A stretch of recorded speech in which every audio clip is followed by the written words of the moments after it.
सभी को नमस्कार। डिजिट एजुकेशन प्लेटफॉर्म पर आप सभी का स्वागत है। आज हम बीएड प्रथम वर्ष का जो 5वां पेपर है अध्ययन क्षेत्र एवं विषय बोध, इससे संबंधित जो महत्वपूर्ण प्रश्न है उन पर चर्चा करेंगे। तो सबसे पहले हमारा जो प्रश्न पत्र है वो 3 खंडों में विभाजित होगा। तो खंड ए में हमें 10 प्रश्न दिए जाएंगे, प्रत्येक प्रश्न 2 अंक का होगा, कुल 20 अंक होंगे। तो यहाँ जो 10 प्रश्न दिए जाएंगे वो सभी प्रश्न करने आपके लिए अनिवार्य होंगे। तो खंड ए के लिए यानी अति उत्तरात्मक जो प्रश्न है वो महत्वपूर्ण प्रश्न कौन कौन से हैं जो परीक्षा में यानी पूछे जाने की पूरी संभावना है। तो सबसे पहले ये पूछा जा सकता है प्रश्न संख्या 1, सभी प्रश्न करने अनिवार्य है। पहला प्रश्न पूछा जा सकता है दमनात्मक अनुशासन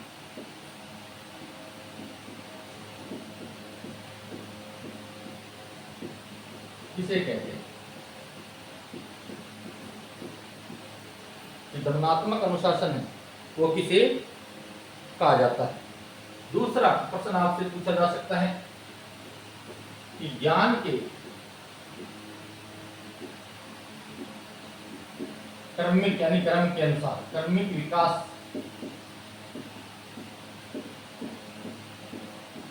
से आप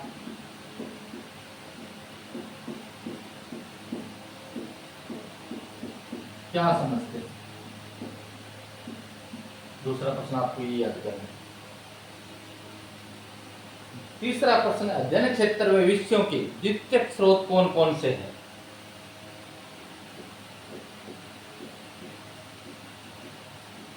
अध्ययन क्षेत्र एवं विषयों के द्वितीयक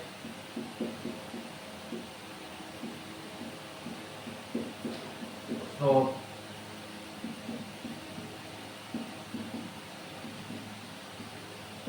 कौन कौन से? यानी आपको प्राथमिक और द्वितीयक स्रोत जो है उनके बारे में क्लास में बताया गया है। चौथा प्रश्न है वो आपसे अनुशासन की परिभाषा और प्रकार पूछे जा सकते हैं। प्रश्न दे सकता है अनुशासन की परिभाषा बताते हुए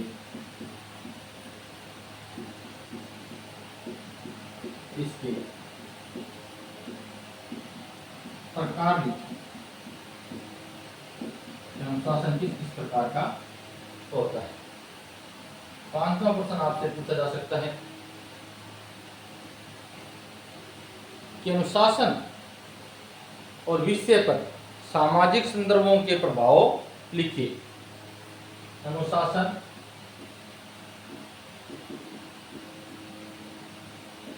एवं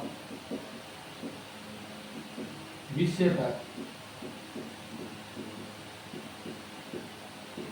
सामाजिक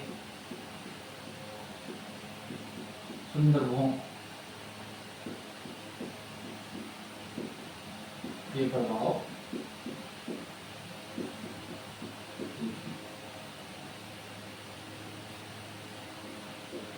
प्रश्न संख्या 6, निस्पंदन के सिद्धांत को समझाइए।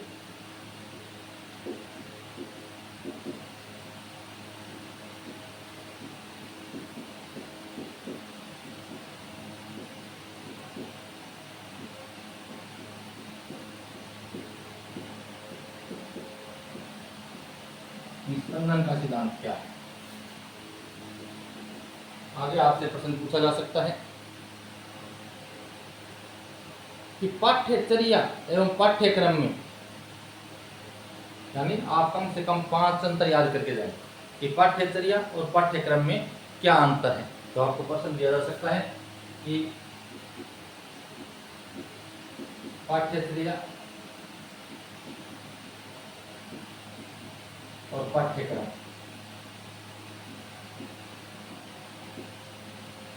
में 5 अंतर लिखें।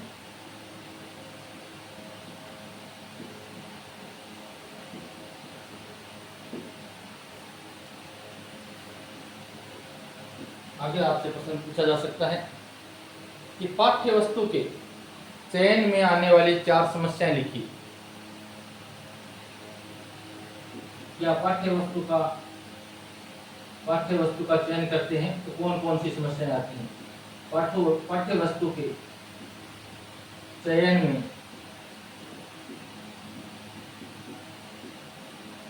आने वाली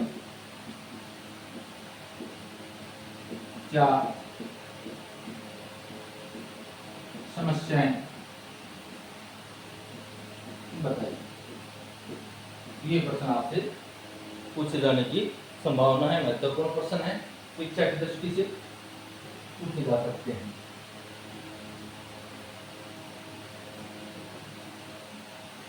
इसके बाद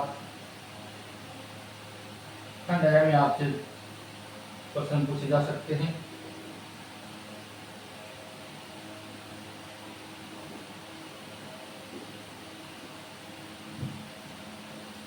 आगे आपसे प्रश्न पूछा जा सकता है कि विद्यार्थी केंद्रित अनुशासन के 4 गुण लिखिए। विद्यार्थी केंद्रित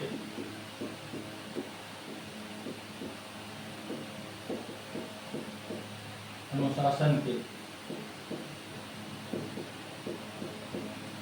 4 गुण।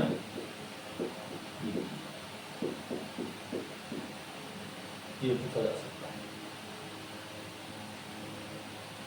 उसके बारे में आपसे पूछा जा सकता है कि जो अंतः ज्ञान कह सकते हैं, अंतर ज्ञान कह सकते हैं। अंतः ज्ञान बालकों की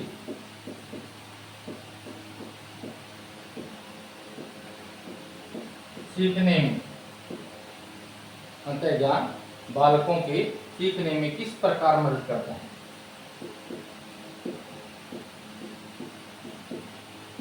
किस प्रकार मदद करता है।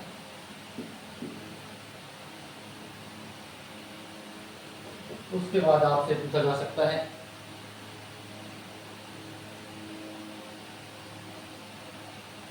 यानी अंतः विषय अध्ययन और बहुविषय अध्ययन के से आप क्या अभिप्राय है।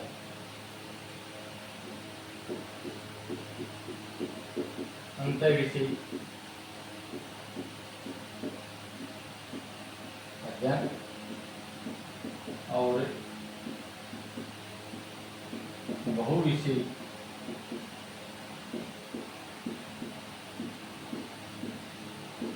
अध्ययन से क्या अभिप्राय है, ये आपसे पूछा जा सकता है। अगला क्वेश्चन आपसे पूछा जा सकता है कि ज्ञान मीमांसा से क्या तात्पर्य है। ज्ञान मीमांसा से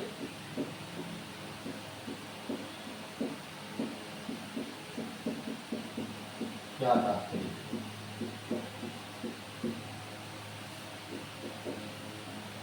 उसके बाद आपसे पूछा जा सकता है ज्ञान मीमांसा से क्या तात्पर्य है, इसके वास्तविक रूप का वर्णन भी पूछ सकता है। इसके वास्तविक रूप का वर्णन कीजिए।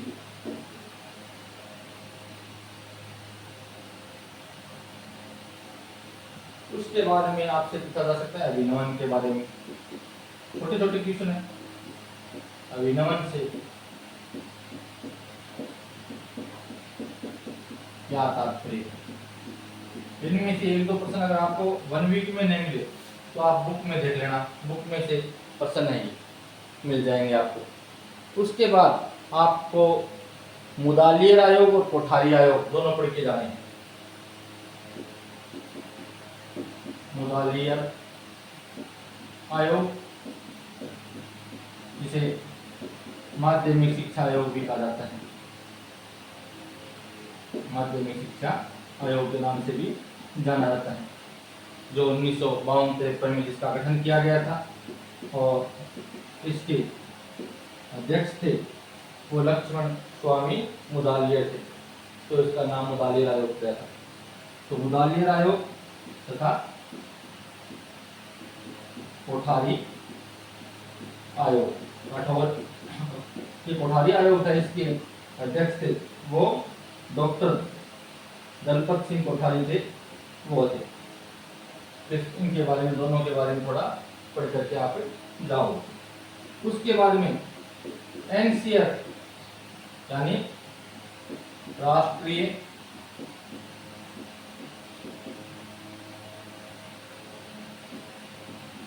पाठ्यचर्या रूपरेखा, यानी एनसीआर नेशनल करिकुलम फ्रेमवर्क 2005 पर संक्षिप्त टिप्पणी आपसे पूछी जा सकती है।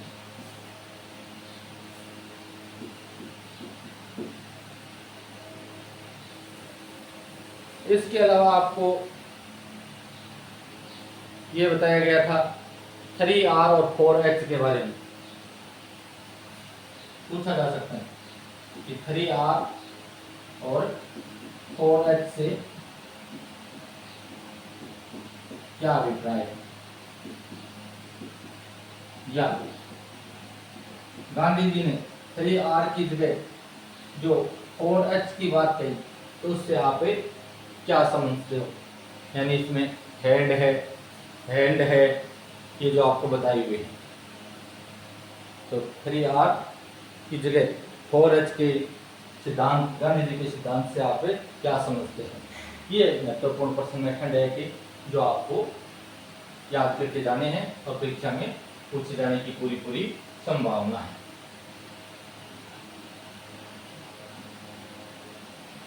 अब देखिए आपका खंड ब। जो खंड ब होगा, खंड ब में आपको जो प्रश्न दिए जाएंगे उनके अथवा में भी आपको प्रश्न मिलेंगे। तो वहां आपको विकल्प के रूप में प्रश्न मिलेंगे और दोनों प्रश्नों में से एक प्रश्न करना होगा।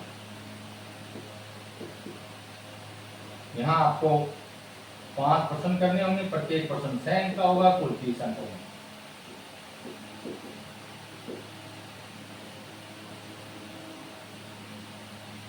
अब यहाँ पर आपसे क्या पूछा जा सकता है, उन पर चर्चा करते हैं। तो यहाँ आपको एक तो अथवा में प्रश्न 5 प्रश्न, 5 उसके अथवा में होंगे तो 10 प्रश्न होंगे, 10 में से कोई 5 प्रश्न आपको करने हैं। तो चिंतनशील अध्ययन क्षेत्र का परिभाषा,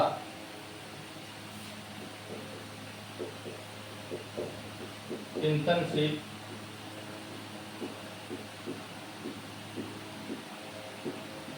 अध्ययन क्षेत्र का अर्थ, परिभाषा, अर्थ परिभाषा बताते हुए इसके प्रमुख तत्वों का विवेचन करें।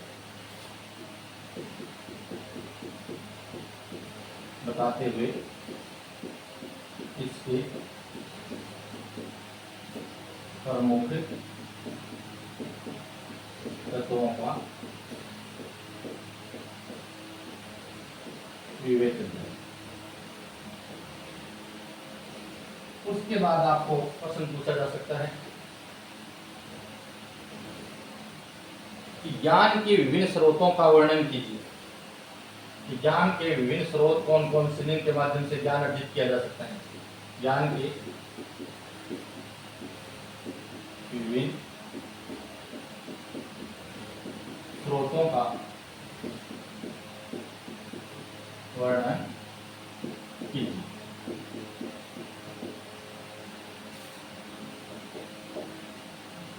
उसके बाद में आपसे प्रश्न यानी मेस्लो थ्योरी का जो आत्मसिद्ध सिद्धांत है उसके बारे में पूछा जा सकता है।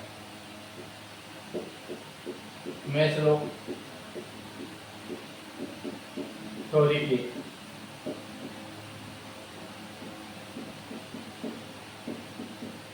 आत्मसिद्ध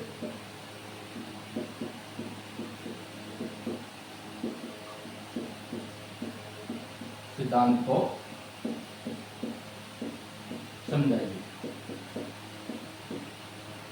मेस्लो की थ्योरी में आत्मसिद्ध जो सिद्धांत है उससे आप क्या समझते हैं। उसके बाद में आपको जो ज्ञान मीमांसा है,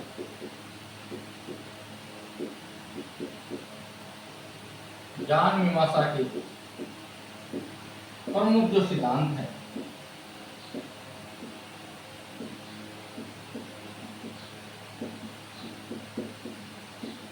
ज्ञान मीमांसा के प्रमुख सिद्धांतों का उल्लेख कीजिए।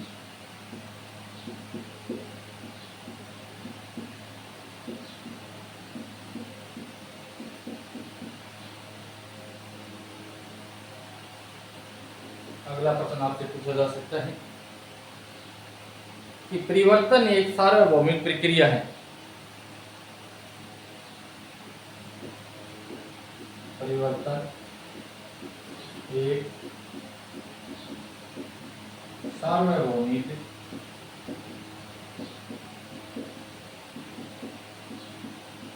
प्रक्रिया है।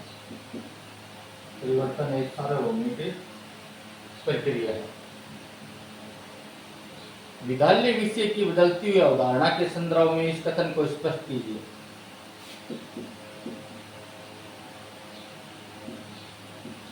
विद्यालय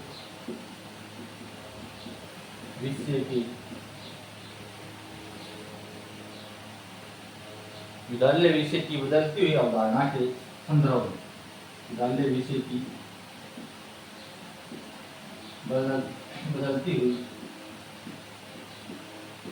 अवधारणा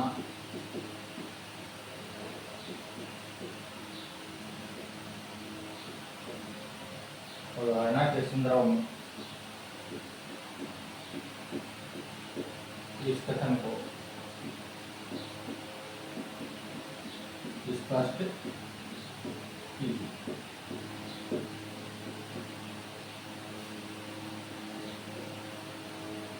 नेक्स्ट क्वेश्चन है वो आपसे पूछा जा सकता है कि राजनीतिक व बौद्धिक संदर्भ का विद्यालय विषयों पर पड़ने वाले प्रभाव को बताइए। राजनीतिक व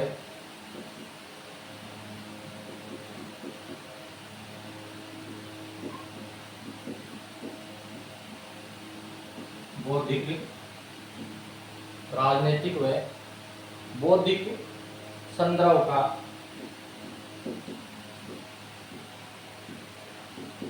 राजनीतिक व बौद्धिक संदर्भ का विद्यालय विषयों पर पढ़ने वाले या विद्यालय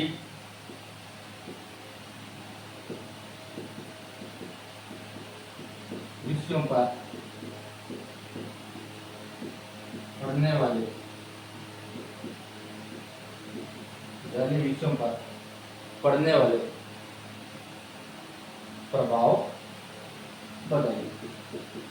कौन कौन से प्रभाव पड़ते हैं। अगला प्रश्न आपसे यहाँ पूछा जा सकता है कि अनुशासिक ज्ञान व सामाजिक विज्ञान विषय के साथ सहसंबंध बताइए।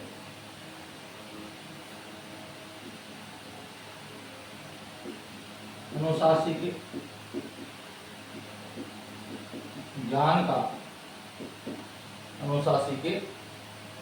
ज्ञान का सामाजिक विज्ञान विषय के साथ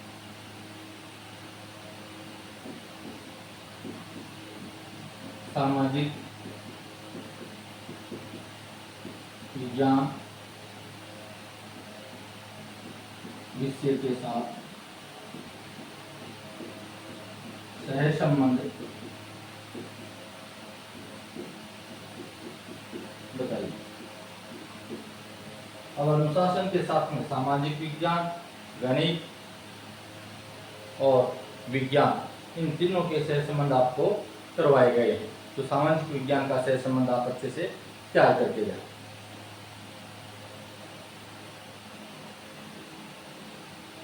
आगे प्रश्न पूछा जा सकता है, सामाजिक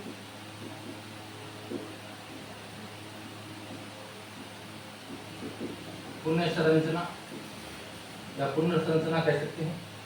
सामाजिक पुनर्संरचना का अर्थ स्पष्ट कीजिए।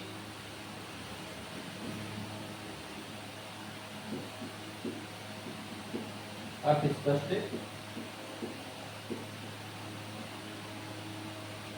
स्पष्ट कीजिए तथा प्रमुख तत्व बताइए।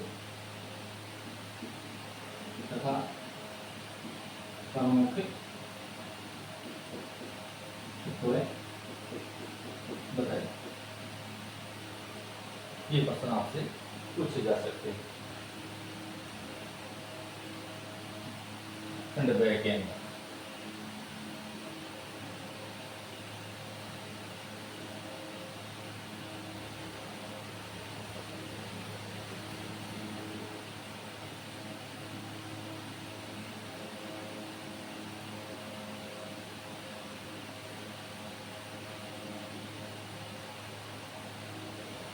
तो यहाँ 10 प्रश्न आपको दिए जाएंगे। 10 में से आपको प्रत्येक यूनिट से 2 क्वेश्चन होंगे, 5 प्रश्न आपको करने होंगे। प्रत्येक प्रश्न का उत्तर है वो 200 शब्दों में देना होगा।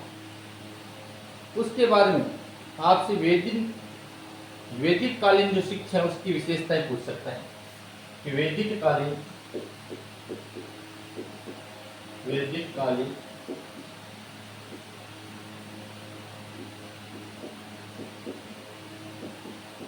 शिक्षा की विशेषताएं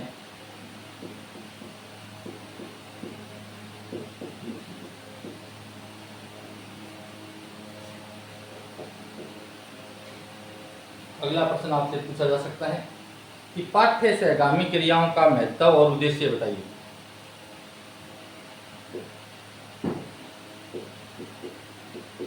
पाठ्य सहगामी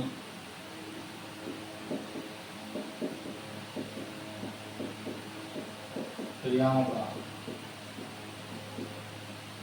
उद्देश्य एवं महत्व बताइए। इनका उद्देश्य क्या है, पाठ्य सहगामी क्रियाओं का, और इनका उद्देश्य क्या है। आगे आपसे प्रश्न पूछा जा सकता है, राष्ट्रीय निर्माण में विद्यालय विषयों का योगदान बताइए। राष्ट्रीय निर्माण में विद्यालय विषयों का योगदान बताएं।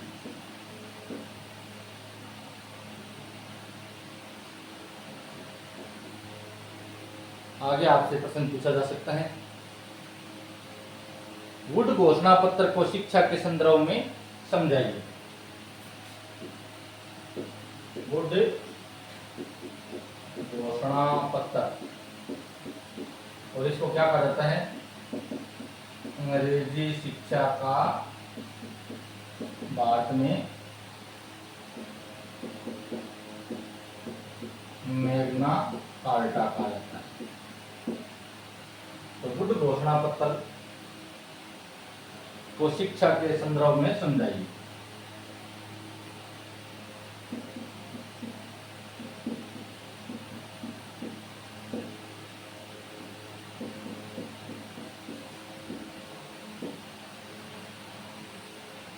शिक्षा के संदर्भ में समझाइए। इसी को भी वुड डिस्पेच के नाम से भी जाना जाता है। यानी जब भारत अंग्रेजी सत्ता के अधीन था तो उस समय भारतीय शिक्षा के लिए पहली बार 1,00,000 रुपए का अनुदान दिया गया था, वो गुड घोषणा पत्र के तहत ही दिया गया था शिक्षा को बढ़ावा देने के लिए। इसीलिए इसको भारत में अंग्रेजी शिक्षा का मैग्ना कार्टा कहा जाता है। तो इसको थोड़ा विस्तार से आप पढ़ कर जाएं। अगला प्रश्न आपसे पूछा जा सकता है कि पाठ्यक्रम विकास क्या है। पाठ्यक्रम विकास क्या है? पाठ्यक्रम विकास क्या है? इसकी चक्रीय प्रक्रिया का उल्लेख कीजिए। इसकी चक्रीय प्रक्रिया का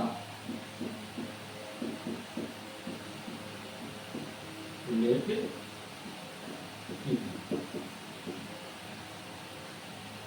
ये महत्वपूर्ण प्रश्न है जो आपके खंड ब में आपको दिए जा सकते हैं, और यहाँ आप प्रत्येक प्रश्न का जो उत्तर दोगे तो उत्तर शब्द सीमा है वो रहेगी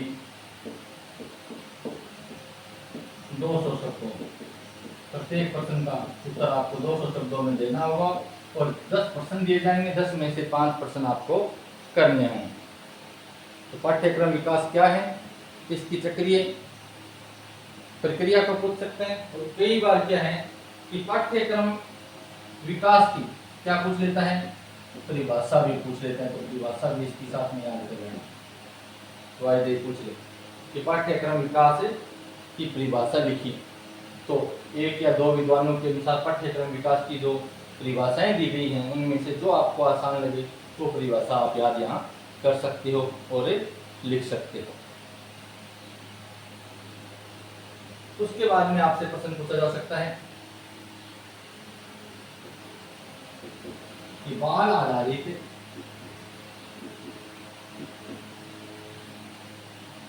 आधारित अध्ययन क्षेत्र की गुण लिखिए। अध्ययन क्षेत्र के गुण ये पसंद दिया सर।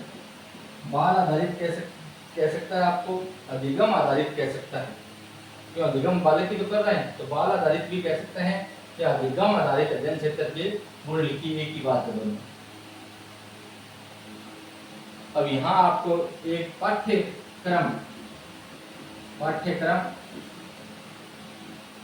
और पाठ्य वस्तु तथा पाठ्यचर्या में अंतर लिखिए। अधिकतर तो ये पूछ लिया जाता है कि पाठ्यक्रम और पाठ्य वस्तु में क्या अंतर है, और कई बार पूछ लेते हैं पाठ्यक्रम और पाठ्यचर्या में क्या अंतर है। तो ये अंतर आपको पढ़ करके जाने हैं। तो ये आपको 200 शब्दों वाले जो प्रश्न हैं वो बता दिए गए हैं खंड ब के लिए। इन प्रश्नों को आप अच्छे से पढ़ करके जाए। अब हम चर्चा करते हैं खंड स की। जो खंड स होगा उसमें हमें 5 प्रश्न दिए जाएंगे, और ये जरूरी नहीं है हर यूनिट से एक प्रश्न हो। अब पीछे जो सेकेंड ईयर का पेपर था उसमें लास्ट की 4 और 5 नंबर यूनिट थी, उसको पेपर बनाने वाले ने छुआ ही नहीं था, देखा ही नहीं, और 3 यूनिटों में से ही पेपर को कंप्लीट कर दिया। पूरे पेपर में पाठ्यचर्या पूछ रखा था, उससे हट करके वो कहेंगे पाठ्यचर्या पर ज्यादा पेपर बना रखा था, आधा से ज्यादा, यानी 70% पेपर था वो पाठ्यचर्या का ही था। तो खंड जो स होगा, खंड स में यहाँ में 3 प्रश्न करने हैं, प्रत्येक प्रश्न 10 अंक का है, और कुल होंगे वो 30 अंक होंगे। तो यहाँ उत्तर शब्द सीमा होगी वो प्रत्येक प्रश्न के लिए 500 शब्दों में होगी। तो सबसे पहले आपसे पूछा जा सकता है कि अनुशासनात्मक ज्ञान से आप क्या समझते हैं।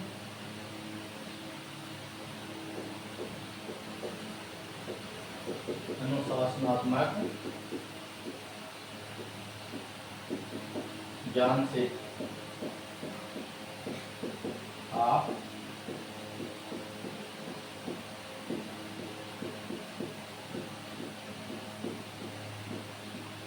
क्या समझते हैं? विद्यालय पाठ्यक्रम में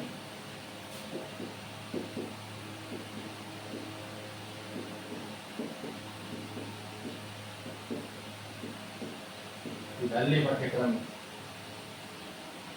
अनुशासित ज्ञान की प्रकृति,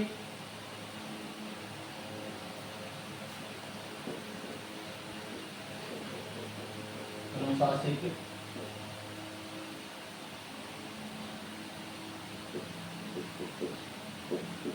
ज्ञान की प्रकृति, अनुशासित ज्ञान की प्रकृति और भूमिका की विवेचना की। प्रकृति और भूमिका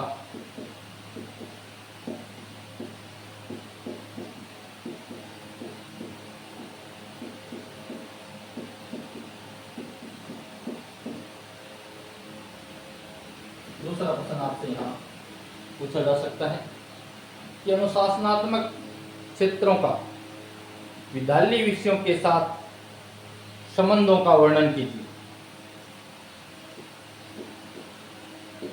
अनुशासनात्मक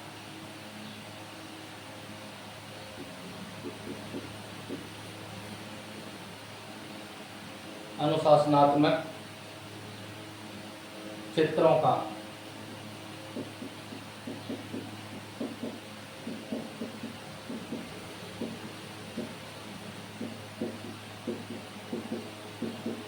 विद्यालय विषयों के साथ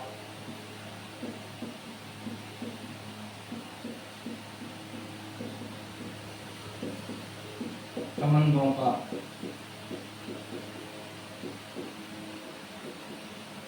का वर्णन कीजिए।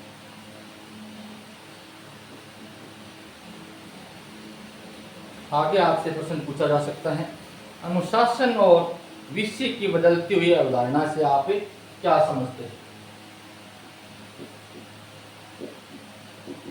अनुशासन और विषय की बदलती हुई अवधारणा से आप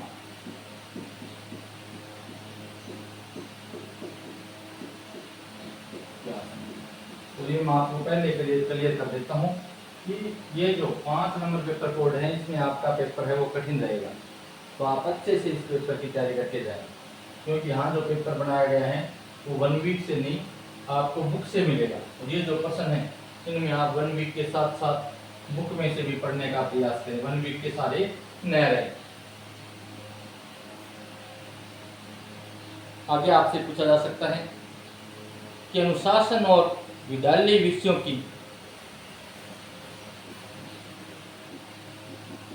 अनुशासन और विद्यालय विषयों की पुनर्प्रभाषित और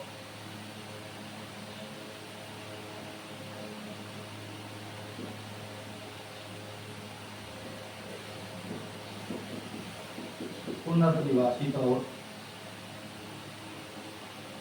पुनर्संरचना की विस्तार से व्याख्या कीजिए।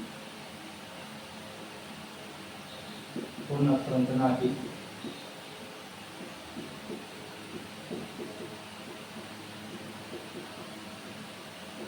विस्तार से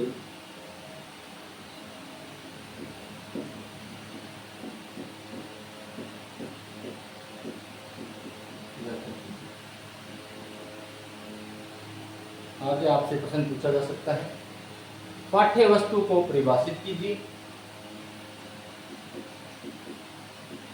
पाठ्य वस्तु को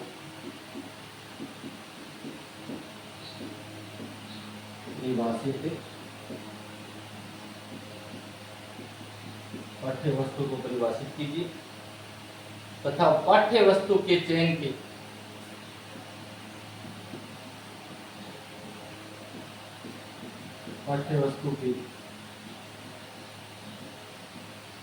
चयन के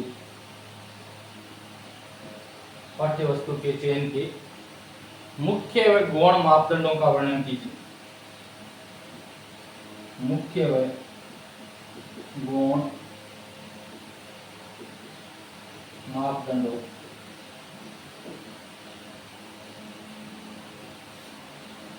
का वर्णन कीजिए।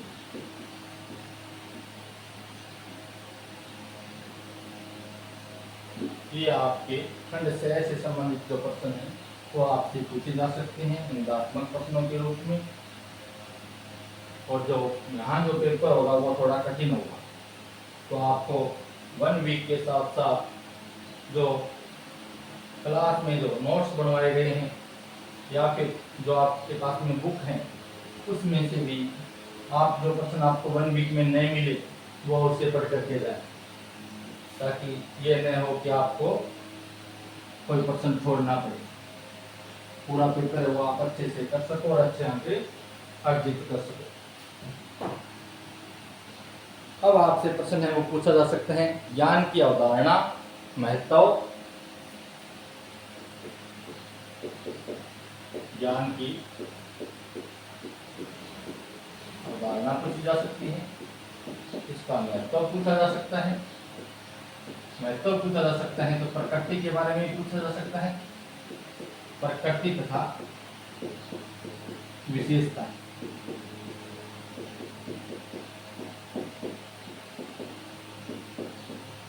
विशेषताओं का उल्लेखित कीजिए।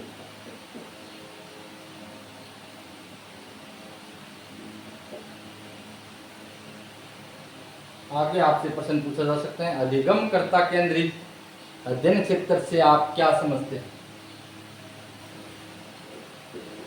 अधिगम कर्ता कह सकता है या बालक केंद्रित कह सकता है। अधिगम कर्ता केंद्रित, अधिगम कर्ता केंद्रित अध्ययन क्षेत्र से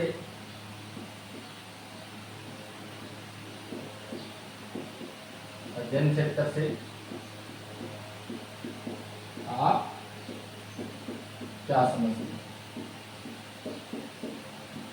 ये प्रश्न का उत्तर तुम्हें भी दे सकते हैं, आपको 200 शब्दों में भी 500 शब्दों में भी दिया जा सकता है। उसके बाद में कुछ खास टिप्पणियां हैं जो हर साल पूछ ली जाती हैं, तो आगे आपको प्रश्न दिया जा सकता है टिप्पणी कीजिए। टिप्पणी करने के लिए आपको कौन कौन से बिंदु हैं जो पढ़ करके जाने हैं। नंबर 1 अनुशासन एवं विषय के स्रोत। अनुशासन एवं विषय के स्रोत ये आपको पढ़ करके जाना है।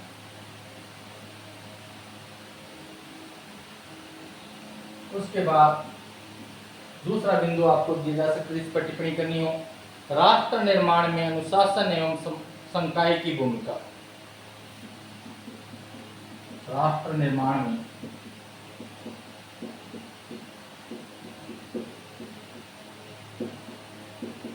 अनुशासन एवं संकाय की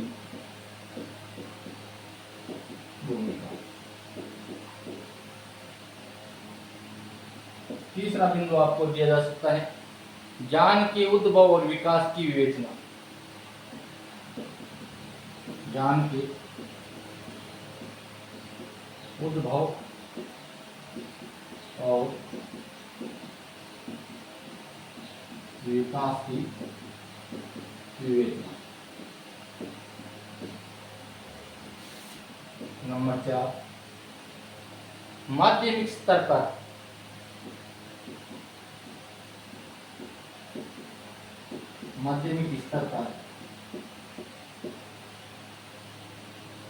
व्यवहारिक एवं सामुदायिक ज्ञान के लिए विषय वस्तु।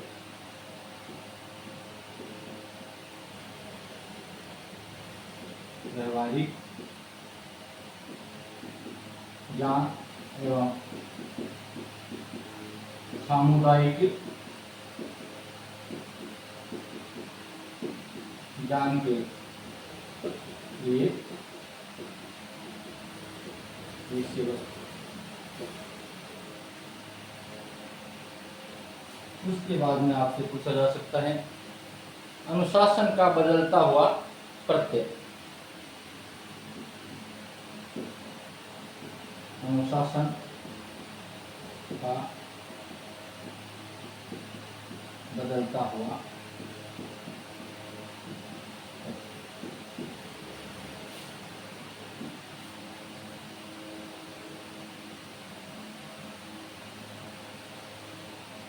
उसके बाद में अनुशासनात्मक ज्ञान की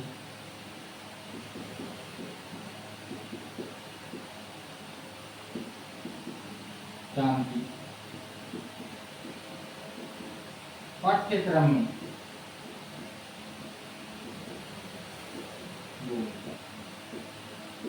ये जो बिंदु है जिन पर आपसे प्रश्न पूछा जा सकता है। और वाइवा के लिए जो मैंने आपको प्रश्न बताया था कि पाठ्य पुस्तकों के प्रकार, यानी पाठ्य पुस्तकें कितने प्रकार की होती हैं, ये वाइवा में भी पूछ सकते हैं और छोटे प्रश्न जो प्राथमिक है वहां पाठ्य पुस्तकों के प्रकार आपसे पूछे जा सकते हैं।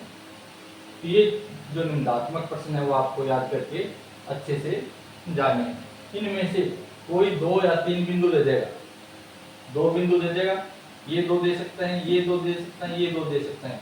तो आपको 6 बताए गए हैं, 6 की 6 आप पढ़ करके चले जाना, 2 पर आपको टिप्पणी करनी होगी। तो ये था आपका बीएड फर्स्ट ईयर का जो विषय है अध्ययन क्षेत्र एवं विषय वो, उसका पेपर कोड है 05। और यहाँ आपको उत्तर शब्द सीमा है वो रखनी है 500 शब्दों में, 500 शब्दों में उत्तर देना होगा। ये थोड़ा आपको यहाँ विस्तार से थोड़ा पेपर इसलिए बताए गए हैं कि यहाँ जो पेपर बनाया जाएगा वो 1 वीक से नहीं, आपकी जो मुख्य पुस्तकें हैं, पाठ्य पुस्तकें, उनमें से पेपर आने की संभावना बन रही है। तो आप इन प्रश्नों को अच्छे से पढ़ के जाएं, उसके बाद में पेपर कहीं से आए, इनसे अलग पेपर आपको देखने को नहीं मिलेगा, ऐसी हमें पूर्ण आशा है। अगर आज की क्लास आपको अच्छी लगी है तो आप इसको लाइक करें और अपने सहपाठी हैं उन तक ज़्यादा से ज़्यादा इसको शेयर करें, ताकि आपके सहपाठियों को, अन्य विद्यार्थियों को भी यानी इसका लाभ प्राप्त हो सके। आप सबका बहुत बहुत धन्यवाद।